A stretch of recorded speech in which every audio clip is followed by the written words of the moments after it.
കുട്ടി സ്റ്റോറീസിലേക്ക് ഏവർക്കും സ്വാഗതം. കഥകൾ ഇഷ്ടപ്പെടുന്ന എല്ലാ കൂട്ടുകാർക്കും സ്നേഹം നിറഞ്ഞ നന്ദി. 1980-85 കാലഘട്ടം. റബ്ബർ തോട്ടത്തിൻ്റെ നടുവിൽ സ്ഥിതി ചെയ്യുന്ന ഒരു പഴയ ക്രിസ്ത്യൻ തറവാട്.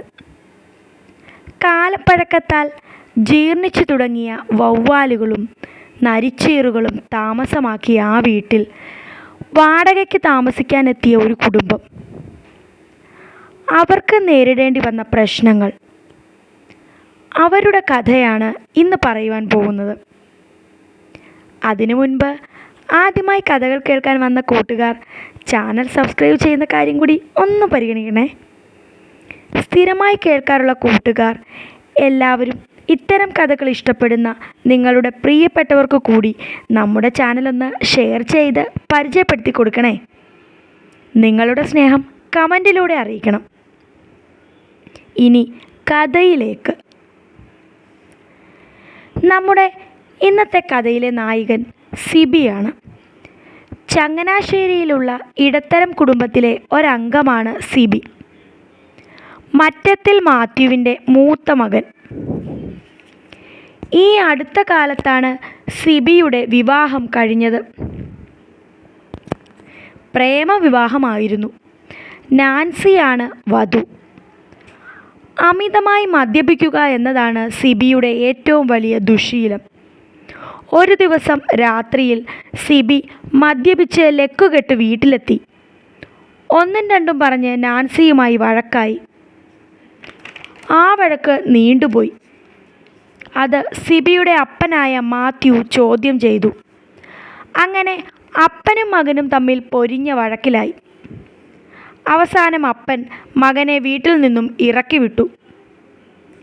വാശിക്ക് ഒട്ടും പിന്നിലല്ലാത്ത സിബി രായ്ക്ക് രാമാനം ഭാര്യ നാൻസിയുമായി അവിടെ നിന്നും ഇറങ്ങി. അന്ന് രാത്രി നാൻസിയുടെ ഒരു അകന്ന ബന്ധുവിൻ്റെ വീട്ടിൽ അവർ കഴിച്ചുകൂട്ടി. റബ്ബർ ടാപ്പിംഗ് തൊഴിലാളിയായ സിബി ഇനി അപ്പൻ്റെ കൂടെ വെട്ടാൻ പോകുന്നില്ലെന്ന് ഉറപ്പിച്ചു. അങ്ങനെയിരിക്കെ സിബിയുടെ ഒരു സുഹൃത്ത് വഴി മറ്റൊരു ജോലി ഒത്തുവന്നു. പക്ഷേ ജോലി കോട്ടയത്തിൻ്റെ അടുത്താണ്. ഏതോ ഒരു വലിയ മുതലാളിയുടെ റബ്ബർ തോട്ടത്തിലേക്കാണ്. കുടുംബമായിട്ടാണെങ്കിൽ താമസിക്കാൻ വീടും തരും. കേട്ടിടത്തോളം നല്ല കാര്യമാണെന്ന് സിബിക്ക് തോന്നി. അയാൾ നാൻസിയുടെ അഭിപ്രായം ആരാഞ്ഞു. അവർക്കും സമ്മതക്കുറവില്ല. തൽക്കാലം നാട്ടിൽ നിന്നും മാറി നിൽക്കുന്നതാണ് നല്ലതെന്ന് അവൾക്കും തോന്നി. പിറ്റേ ദിവസം രാവിലെ സിബി ഒറ്റയ്ക്ക് പോയി തോട്ടവും പരിസരവും കണ്ടു. വളരെ വലിയൊരു റബ്ബർ എസ്റ്റേറ്റാണത്.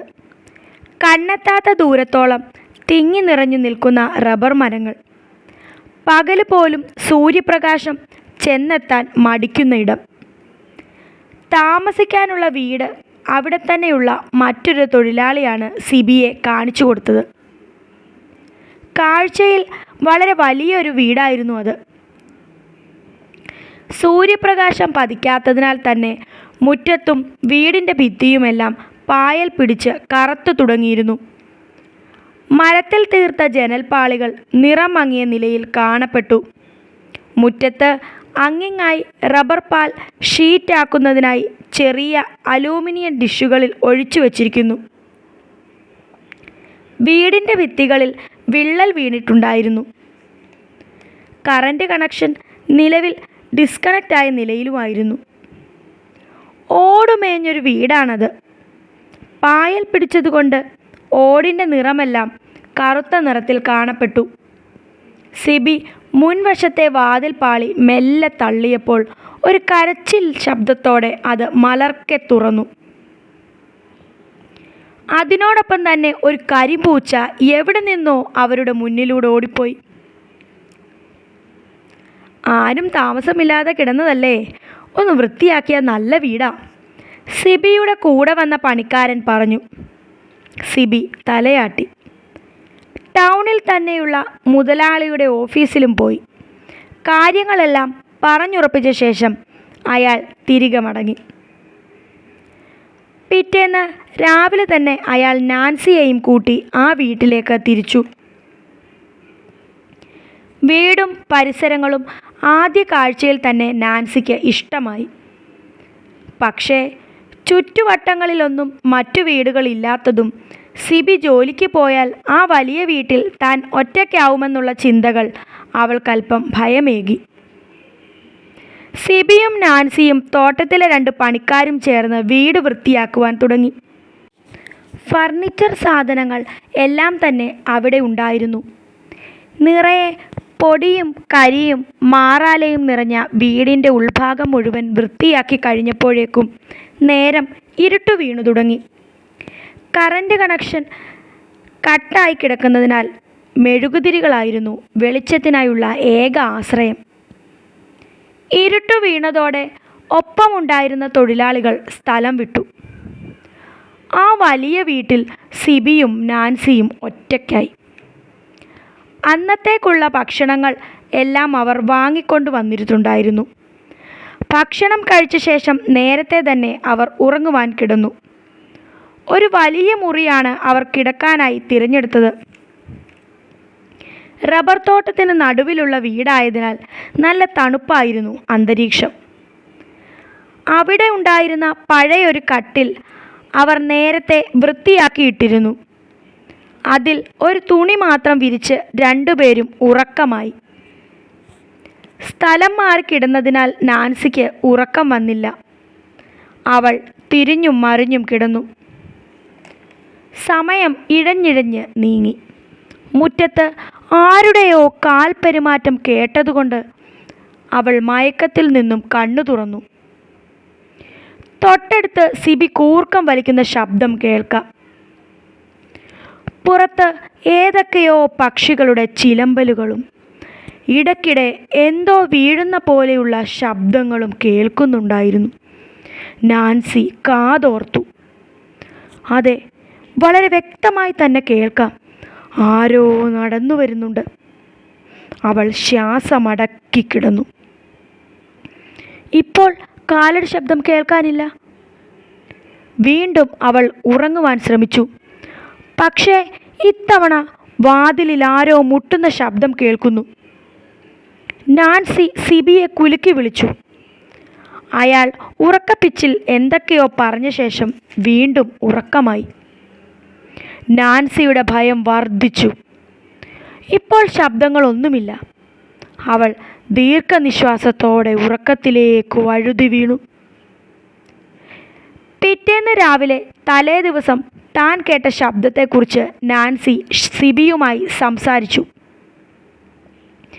അതൊക്കെ നിനക്ക് വെറുതെ തോന്നുന്നതാ, ഒരു ഒഴുക്കൻ മട്ടിൽ പറഞ്ഞ് അയാൾ ടാപ്പിംഗ് ജോലിക്ക് പോയി. നാൻസി അവിടെ ഒറ്റയ്ക്കായി. അടുക്കളയിൽ വേണ്ടുന്ന കുറച്ചു പാത്രങ്ങൾ, അത്യാവശ്യം പലചരക്ക് സാധനങ്ങളും അവർ തലേ ദിവസം വാങ്ങി വെച്ചിട്ടുണ്ടായിരുന്നു. പകൽ സമയം പാചകത്തിൽ മുഴുകി നാൻസി കഴിച്ചുകൂട്ടി. ഉച്ചയ്ക്ക് ഭക്ഷണം കഴിക്കാൻ സിബി എത്തിയിരുന്നു. വൈകിട്ട് നേരത്തെ എത്തണമെന്ന് അവൾ അയാളോട് പറഞ്ഞു. അയാൾ ഒന്നും പറയാതെ പോയി. നേരം ഇരുട്ടിത്തുടങ്ങി. തലേ ദിവസത്തെ സംഭവങ്ങൾ അവൾ ഓർത്തു. സിബി ഇനിയും എത്തിയിട്ടില്ല. നാൻസിക്ക് ഭയമായി. മെഴുകുതിരിയുടെ അരണ്ട വെളിച്ചത്തിൽ സ്വന്തം നിഴൽ പോലും അവളെ ഭയപ്പെടുത്തിക്കൊണ്ടിരുന്നു. കനത്ത നിശബ്ദതയിൽ ഒരു ചെറിയ ഇലയനക്കം തന്നെ നാൻസിയെ ഞെട്ടിക്കുന്നതായിരുന്നു. മുൻവശത്തെ വാതിൽ അവൾ ചേർത്തടച്ചു. സമയം ഇഴഞ്ഞു നീങ്ങിക്കൊണ്ടിരുന്നു. കൃത്യമായ സമയമറിയുവാൻ നാൻസിക്ക് മറ്റു മാർഗങ്ങളൊന്നും തന്നെ ഇല്ലായിരുന്നു. കാരണം സമയസൂചികകളൊന്നും തന്നെ ആ വീട്ടിൽ ഉണ്ടായിരുന്നില്ല. നാൻസിക്ക് ഭയമേറി വന്നു. സിബി എത്താൻ വൈകുന്തോറും അവൾ ഭയത്തിൻ്റെ നെരിപ്പോടിൽ അമർന്നു. വല്ലാത്ത ദാഹം തോന്നിയപ്പോൾ അല്പം വെള്ളം കുടിക്കുന്നതിനായിട്ട് അവൾ അടുക്കളയിലേക്ക് ചെന്നു. കയ്യിലിരുന്ന മെഴുകുതിരി അടുക്കളയിലെ സ്ലാബിൽ ഉറപ്പിച്ച ശേഷം അവൾ മൊന്തയിലേക്ക് ജലം പകർന്നു. തൻ്റെ തൊട്ടു പിന്നിൽ ആരോ നിൽക്കുന്നത് പോലെ അവൾക്ക് തോന്നി. ഉള്ളിലെ ഭയം തിരിഞ്ഞു നോക്കാൻ അവളെ അനുവദിച്ചില്ല. പക്ഷേ അവിടെ നെഞ്ചു പിളർത്തുന്ന ഒരു കാഴ്ച അവൾ കണ്ടു. അവളുടെ മുന്നിലായി അവളുടേതല്ലാതെ മറ്റൊരു നിഴൽ. ആ നിഴൽ ചലനമില്ലാതെ നിൽക്കുന്നു. അവൾ നടുങ്ങി വിറച്ചുകൊണ്ട് ആ ഇരുട്ടിലൂടെ പാഞ്ഞു. ഹാളിലെ കസേരയിൽ എവിടെയോ കാൽ തട്ടി അവൾ നിലത്തു വീണു. അങ്ങനെ ആ കിടപ്പ് കുറേ നേരം തുടർന്നു. ശരീരഭാഗങ്ങളിൽ എവിടെയൊക്കെയോ അവൾക്ക് വേദനിക്കുന്നുണ്ടായിരുന്നു. പെട്ടെന്ന് ഒരു കാൽ പെരുമാറ്റം അകലെ നിന്നും വരുന്നതായി അവൾ കേട്ടു. അവൾ ചെവിയോർത്തു. സിബി എത്തിയതാവും എന്ന ആശ്വാസത്തിൽ അവൾ തപ്പിത്തടഞ്ഞ് വാതിലിന് നേർക്കു നടന്നു. കാൽ പെരുമാറ്റം അടുത്തു വന്നു. ആൾ മുറ്റത്തെത്തിയെന്ന് അവൾക്ക് തോന്നി. സിബിച്ചായ എന്ന് നീട്ടി വിളിച്ചുകൊണ്ട് അവൾ വാതിൽ തുറന്നു. പക്ഷേ നിരാശയായിരുന്നു ഫലം. ആ പരിസരത്തെങ്ങും ഒരു മനുഷ്യ കുഞ്ഞുപോലുമില്ല. വീണ്ടും ഭയം അവളെ കീഴടക്കി. അവളുടെ ദേഹം ഭയത്താൽ വിറകൊണ്ടു. പെട്ടെന്ന് തന്നെ അവൾ വാതിലടച്ച് അകത്തു കയറി. കാൽ പെരുമാറ്റം താൻ വ്യക്തമായി കേട്ടതാണല്ലോ എന്ന് അവൾ ഓർത്തു. സിബി വരാത്തതിലുള്ള ദേഷ്യവും ഒറ്റയ്ക്കായതിൻ്റെ ഭയവും അവളെ ഒരു പ്രത്യേക മാനസികാവസ്ഥയിലാക്കി. പൊടുന്നനെ അടുക്കളയിൽ എവിടെയോ ഒരു പാത്രം തട്ടിമറിഞ്ഞു വീഴുന്ന ശബ്ദം കേട്ട് അവൾ ഞെട്ടി. പേടിച്ച് വിറച്ചുകൊണ്ട് അവൾ നേരെ കിടപ്പുമുറിയിലേക്ക് കയറി. മുറിയിലെ അലമാരയുടെ പിറകിൽ ശ്വാസമടക്കി പിടിച്ചു നിന്നു. ഇപ്പോൾ എങ്ങും കനത്ത നിശബ്ദതയാണ്. ഒരു മൊട്ടുസൂചി നിലത്ത് വീണാൽ പോലും കേൾക്കാം. അവളുടെ ശ്വാസഗതി പോലും വളരെ വലിയ ശബ്ദം സൃഷ്ടിച്ചു. പൊടുന്നനെ പുറത്ത് ആരുടെയോ കാൽ പെരുമാറ്റം കേട്ടു തുടങ്ങി. നാൻസി വിറയാർന്ന കൈകളോടെ ജനലിൻ്റെ പടിയിൽ കത്തിച്ചു വെച്ച തിരി കയ്യിലെടുത്തു. അലമാരയുടെ പിന്നിൽ നിന്നും പുറത്തേക്കിറങ്ങി.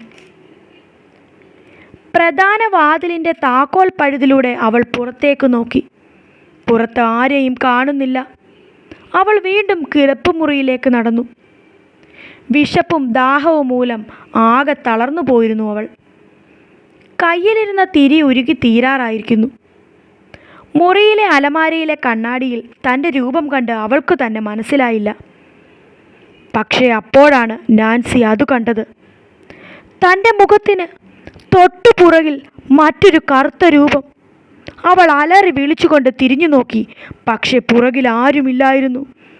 നാൻസി ബോധരഹിതയായി. ഈ കഥയുടെ അവസാനം ഇങ്ങനെയാണ്. പക്ഷേ നമ്മുടെ കഥാനായകനായ സിബിക്ക് എന്ത് സംഭവിച്ചു എന്നറിയണ്ടേ? ഒരു രാത്രി മുഴുവൻ ആ റബ്ബർ തോട്ടത്തിലൂടെ വഴിതെറ്റി നടക്കുകയായിരുന്നു അയാൾ.